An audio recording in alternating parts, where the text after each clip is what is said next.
Geoffrey disait qu'il y avait des relances derrière, c'était tendu. Ouais. Toutes les descentes, toutes les relances à bloc. Ouais.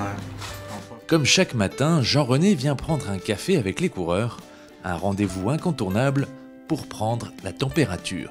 Voilà, c'est important le matin d'être dans cet espace nutrition pour comprendre ce Tour de France que je connais bien. Hein. C'est une addition de détails et ce détail-là, je sais qu'il va être efficace.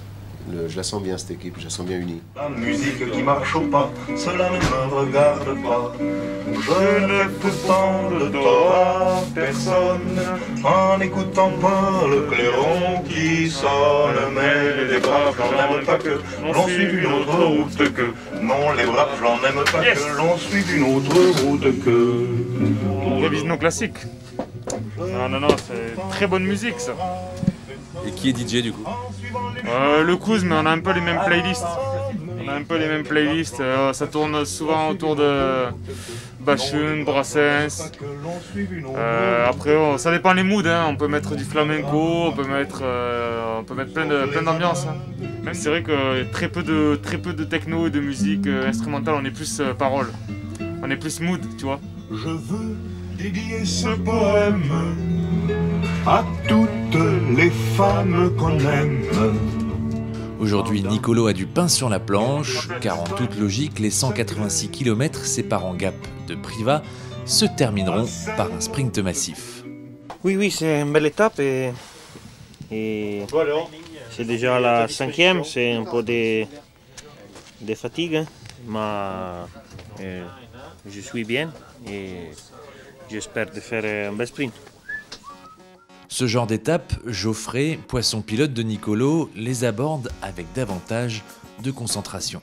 On arrive dans la vallée du Rhône quand même, où bon, normalement aujourd'hui ça devrait aller, mais on sait qu'il y a toujours du vent, toujours un peu plus que ce qu'ils annoncent. Il peut y avoir peut-être tentative de bordure, etc. Donc avant le sprint, il y a quand même une étape à faire, de la pression, il y a l'approche du sprint. Donc va falloir être concentré jusqu'au bout et puis on fera au mieux si ça arrive au sprint. Pour Dominique Arnoux, l'arrivée au sprint est une certitude, il faut donc tout faire pour le remporter. Geoffrey et Anthony ont assez d'expérience pour savoir si Nicolo est trop loin ou quoi. Maintenant,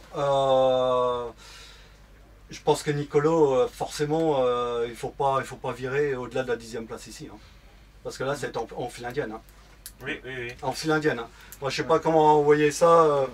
Quand on arrive sur le haut de l'îlot, en fait, ça monte. Tu vois l'îlot et puis après, tu replonges sur le rond-point. Mais après, sur le roadbook, c'est marqué, un rétrécissement. Hein. Donc, je pense que c'est ça. On replonge, tu vois.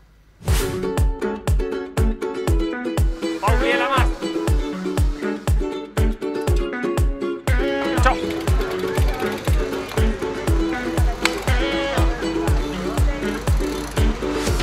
Une fois n'est pas coutume, et heureusement, aucun coureur ne tente de s'échapper, il faut attendre les derniers kilomètres pour voir un peu de mouvement, et comme prévu, c'est un sprint qui s'annonce. Il est remporté par Wout van Aert.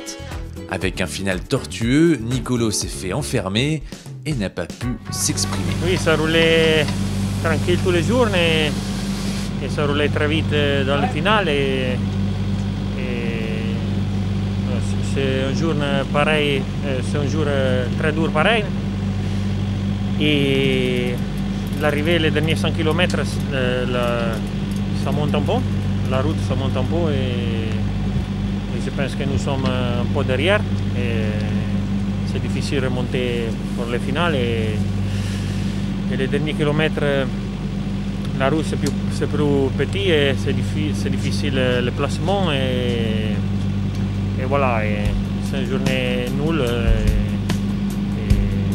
Nous essayons la prochaine fois.